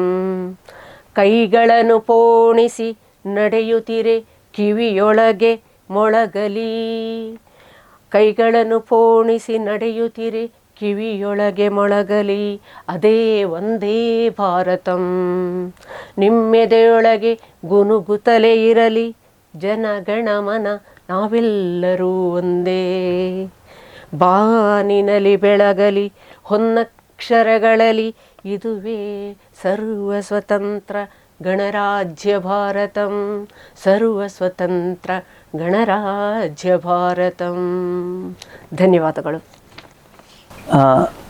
ಡಾಕ್ಟರ್ ಮೀನಾಕ್ಷಿ, ಬಹುಶಃ ಗಮಕದ ಒಂದು ಸಣ್ಣ ನನಗೆ ರೂಪದ ಒಟ್ಟಿಗೆ ಒಂದು ರೀತಿ ಗಮಕ ಮತ್ತು ವಾಚನ ಎರಡನ್ನು ಸೇರಿಸಿಕೊಂಡು ಇದನ್ನು ತಂದಿದ್ದೇನೆ ನಾನು. ಅಂದ್ರೆ ಒಂದು ರೀತಿಯಲ್ಲಿ ಇದು ಓದುಗನಿಗೆ ಅಥವಾ ಕೇಳುವವನಿಗೆ ಏನಾಗ್ತದೆ ಅಂದ್ರೆ ಒಂಥರ ಹಿತ ಕೊಡ್ತದೆ ಅಂತ ನನ್ನ ಅನಿಸಿಕೆ. ಒಂದು ಬದಲಾವಣೆ ಅಂತ ಖಂಡಿತ ಬೇಕಿತ್ತು. ಏಕತಾನತೆಯಲ್ಲಿ ಬರುವಾಗ ಅದನ್ನು ಸ್ವಲ್ಪ ಅವನವನ ಸಾಮರ್ಥ್ಯದ ಹಿನ್ನೆಲೆ ಏನು ಇವತ್ತಿನ ಈ ಕವಿಗೋಷ್ಠಿ ಏನಿದೆ ಆ ಏಕತಾನತೆಯನ್ನು ಹೊಡೆಯುವಂತ ಒಂದು ಕೆಲಸವನ್ನು ನಾವು ಮಾಡ್ತಾ ಇದ್ದೀವಿ. ಒಂದು ರೀತಿ ಸ್ಟುಡಿಯೋಗಳಲ್ಲಿ ಮಾಡಿ ಒಂದಿಷ್ಟು ಮಾತುಕತೆಯ ಮೂಲಕ ವಿಚಾರದ ಮೂಲಕ ಒಂದು ಕವಿತೆಯನ್ನು. ಹೌದು, ನೀವು ಹೇಳಿದಂತಹ ಮಾತು ನಿಜವಾಗಿಯೂ ಹೌದು. ನಾವು ಯಾವತ್ತು ಈಗ ಎಂ.ಜೆ. ಹೆಗಡೆಯವರು ಹೇಳಿದ್ದೆ ಅದನ್ನ, ನಾವು ಯಾಕೆ ಹಳೆಯದಕ್ಕೆ ಜೋತು ಬೀಳ್ಬೇಕು, ಹೊಸತನ್ನು ಯಾಕೆ ತರಬಾರ್ದು. ನಮ್ಮದು ನೀವು ಹೇಳಿದಾಗೆ ಈ ಗಣರಾಜ್ಯೋತ್ಸವದ ಈ ಸುಸಂದರ್ಭದಲ್ಲಿ ಯಾವ ರೀತಿ ಪ್ರತಿ ವರ್ಷವೂ ಕೂಡ ಪ್ರತಿ ಬಾರಿಯೂ ಕೂಡ ಒಂದೊಂದು ವರ್ಷವೂ ನಾವೇನೋ ಒಂದು ಹೊಸತನ್ನು ಕೊಡಬೇಕು. ಮುಂದಿನವರಿಗೆ ಏನೋ ಒಂದು ಹೊಸ ರೀತಿಯನ್ನು ಕೊಟ್ಟು ಅವರಲ್ಲಿ ಆ ಹೊಸ ಚೈತನ್ಯವನ್ನು ಮೂಡಿಸುವಂತಹ ಕೆಲಸವನ್ನು ಮಾಡಿ. ಚಲನಶೀಲತೆ ಎನ್ನುವುದು ನಮ್ಮ ಬದುಕಿನ ಭಾಗವೇ ಆಗಬೇಕು. ಚಲನಶೀಲತೆ ಇಲ್ಲದಂತಹ ಬದುಕು ಅದು ಬದುಕೇ ಅಲ್ಲ. ಪ್ರತಿಯೊಂದರಲ್ಲೂ ಕೂಡ ಚಲನಶೀಲತೆ ಬೇಕೇ ಬೇಕು. ಬದುಕನ್ನು ನವನವೀನವಾಗಿಸಿಕೊಳ್ಬೇಕು. ಆಗ ಮಾತ್ರ ಜೀವನದಲ್ಲಿ ಒಂದು ಹೊಸ ಚೈತನ್ಯ ಮೂಡಲಿಕ್ಕೆ ಸಾಧ್ಯ ಮತ್ತು ಅದರಿಂದ ಸಂತಸವನ್ನು ಪಡೆದುಕೊಳ್ಳಲಿಕ್ಕೆ ಸಾಧ್ಯ. ಇದು ನನ್ನ ಜೀವನದ ಉದ್ದೇಶವೂ ಹೌದು. ನಾನು ಕೂಡ ಅದನ್ನೇ ಬಯಸ್ಕೊಳ್ತಾರೆ. ಯಾವತ್ತೂ ಒಂದೇ ರೀತಿಯಲ್ಲಿ ಇರುವುದಲ್ಲ. ಸಂತೋಷದಿಂದ ಎಷ್ಟು ದಿನ ನಾವು ಬದುಕುತ್ತೀವೋ ಅಷ್ಟು ದಿನ ಆದಷ್ಟು ಸಂತಸದಿಂದ ಬಾಳೋಣ, ಒಂದಾಗಿ ಬಾಳೋಣ. ನಾನು ಹೇಳಿದೆ, ಕೈಗಳನ್ನು ಪೋಣಿಸಿ ನಡೆದುಕೊಳ್ಳೋಣ. ನಾವು ಯಾಕೆ ಭಿನ್ನತೆಯನ್ನು ನಾವು ಮಾಡಿಕೊಳ್ಬೇಕು? ಪ್ರತಿಯೊಬ್ಬರಿಗೂ ಅವರವರ ಆಚರಣೆ ಇದೆ, ಅವರವರ ಚಿಂತನೆ ಇದೆ, ಅವರವರ ಆಲೋಚನೆಗಳಿವೆ. ಇರಲಿ, ಅವರವರ ಆಲೋಚನೆ ಅವರೇ. ಆದರೆ ದೇಶ ಮಾತ್ರ ನಮ್ಮದು ಒಂದೇ ಎನ್ನುವ ಭಾವನೆ ಮಾತ್ರ ಬಿಟ್ಟು ಹೋಗಬಾರದು. ನಮ್ಮದು ಈ ದೇಶ ನಮ್ಮದು, ಇದು ನಮ್ಮೆಲ್ಲರದು. ನಮ್ಮದು ಅಂದರೆ ನಮ್ಮೆಲ್ಲರದು. ಇಲ್ಲಿ ನಾವು ಭಿನ್ನತೆಯನ್ನು ಇಟ್ಟುಕೊಂಡು ನಡೆದದ್ದೇ ಆದರೆ ಖಂಡಿತವಾಗಿಯೂ ಈ ದೇಶ ಉದ್ಧಾರ ಆಗಲಿಕ್ಕೆ ಸಾಧ್ಯ ಇಲ್ಲ. ಏನೇ ಆಗಲಿ, ಯಾವುದೇ ಆಗಲಿ, ಹೊರಗಿನವರಿಗೆ ನಮ್ಮಲ್ಲಿ ಇರುವಂತಹ ಒಡಕುತನ ಕಾಣಬಾರ್ದು. ಒಂದು ಮನೆಯಲ್ಲಿ ಒಡಕುತನ ಇದೆ ಅಂತ ಹೇಳಿದರೆ ಅದು ಹೊರಗಿನವರಿಗೆ ಗೊತ್ತಾದರೆ ಅದು ನಿಜವಾಗಿಯೂ ಕೂಡ ನಮಗೇ ನಾಚಿಕೆ. ಅದೇ ತೆರನಾಗಿ ನಮ್ಮ ಒಡಕುತನ ಹೊರಗಿನವರಿಗೆ ಗೊತ್ತಾಗದೇ ಇರಲಿ. ನಾವು ಆ ಹೊರಗೆ ಕಾಯ್ತಾ ಇರ್ತಾರೆ, ನಮ್ಮಲ್ಲಿ ಯಾವಾಗ ಒಡಕು ಬರ್ತದೆ ಅಂತ ಕಾಯ್ತಾ ಇರ್ತಾರೆ. ಅಂತಹ ಸಂದರ್ಭದಲ್ಲಿ ಅಂತಹ ಒಡಕುತನಕ್ಕೆ ನಾವು ಅವಕಾಶವನ್ನು ಕೊಡಬಾರ್ದು. ನಮ್ಮ ಒಳಗಿನದ್ದು ಏನೇ ಇರಲಿ, ನಮ್ಮ ಒಳಗಿನ ಆಚರಣೆಗಳ ಅಥವಾ ಇನ್ನೇನೋ ಯಾವುದೋ ಏನೇ ಇರಲಿ, ಹೊರಗೆ ಬಂದಾಗ ನಾವೆಲ್ಲರೂ ಭಾರತೀಯರು, ನಾವೆಲ್ಲರೂ ಒಂದೇ. ನಮಗೆ ನಮ್ಮ ದೇಶ ಮುಂದಕ್ಕೆ ಹೋಗಬೇಕು, ಇನ್ನೂ ಹೆಚ್ಚೆಚ್ಚು ಸಾಧಿಸ್ತಾ ಇದೆ. ಹೌದು, ಆ ಸಾಧಿಸ್ತಾ ಇರುವುದು ನಿಜವಾಗಿಯೂ ನಮ್ಮ ಪ್ರತಿಯೊಬ್ಬರಿಗೂ ಕೂಡ ದೊರಕುವ ಹಾಗೆ ಆಗಬೇಕು. ಪ್ರತಿಯೊಂದು ವಿಷಯದಲ್ಲೂ ಕೂಡ ಪ್ರತಿಯೊಬ್ಬರಿಗೂ ದೊರಕುವ ಹಾಗೆ ಆದರೆ ಮಾತ್ರ ಸಾಧನೆಯೂ ಕೂಡ ಸಫಲವಾದ ಸಾಧನೆ ಆಗಲಿಕ್ಕೆ ಸಾಧ್ಯ. ಅಲ್ಲದಿದ್ದರೆ ಅದು ಸಫಲ ಸಾಧನೆ ಅಲ್ಲ. ಖಂಡಿತ ನಿಮ್ಮ ಈ ವಿಶಾಲ ಮನೋಭಾವದ ಚಿಂತನೆಗಳು ನಮ್ಮ ಇಡೀ ಭಾರತಕ್ಕೆ ತಲುಪ್ತಾ ಇದೆ. ಇನ್ನಷ್ಟು ತಲುಪಲಿ ಅಂತ ಹೇಳೋ ಒಂದು ಆಶಯ ನಮ್ಮ ಎಲ್ಲ ಕವಿಗಳದ್ದು, ನಮ್ಮೆಲ್ಲರದ್ದು. ಈ ಸಂದರ್ಭದಲ್ಲಿ ಗಣರಾಜ್ಯೋತ್ಸವದ ಈ ಸಂದರ್ಭದಲ್ಲಿ ಗಣರಾಜ್ಯ ಶಿವಾಯವಾಗಲಿ ಅಂತ ಹೇಳುವಂಥ ಲಾಂಗ್ ಲಿವ್ ರಿಪಬ್ಲಿಕ್ ಅಂತ ಹೇಳುವಂಥ ಆಶಯವನ್ನು ಮುಂದೆ ಇಟ್ಟುಕೊಂಡು ಎಲ್ಲರಿಗೂ ಸಹ ಗಣರಾಜ್ಯೋತ್ಸವದ ಹಾರ್ದಿಕ ಅಭಿನಂದನೆ, ಶುಭಾಶಯಗಳನ್ನು ಹೇಳ್ತಾ ಗಣರಾಜ್ಯ ನಮನ, ಈ ನಮನ ಸೀರೀಸ್ ನಾವು ಏನು ಮಾಡ್ತಾ ಇದ್ದೇವೆ, ಬಹಳ ಒಳ್ಳೆಯ ಹೆಸರಿಟ್ಟಿದ್ದೀರಿ, ಗಣರಾಜ್ಯ ನಮನ ಅಂತ ಹೇಳಿ. ಬಹಳ ಒಳ್ಳೆಯ ಈ ಸಂದರ್ಭದಲ್ಲಿ ಭಾಗವಹಿಸಿದ ಎಲ್ಲರಿಗೂ ಸಹ ವೀಕ್ಷಣೆ ಮಾಡಿದ ಎಲ್ಲರಿಗೂ ಸಹ ಪ್ರೈವೇಟ್ ಮಾಧ್ಯಮ ಸಂಸ್ಥೆ ಮತ್ತು ಕಲ್ಲಚ್ಚು ಪ್ರಕಾಶನದ ವತಿಯಿಂದ, ನಮ್ಮೆಲ್ಲ ಕವಿಗಳ ವತಿಯಿಂದ ಧನ್ಯವಾದಗಳನ್ನು ತಿಳಿಸ್ತಾ ಇದ್ದೇನೆ. ನಮಸ್ಕಾರ. ನಮಸ್ಕಾರಗಳು.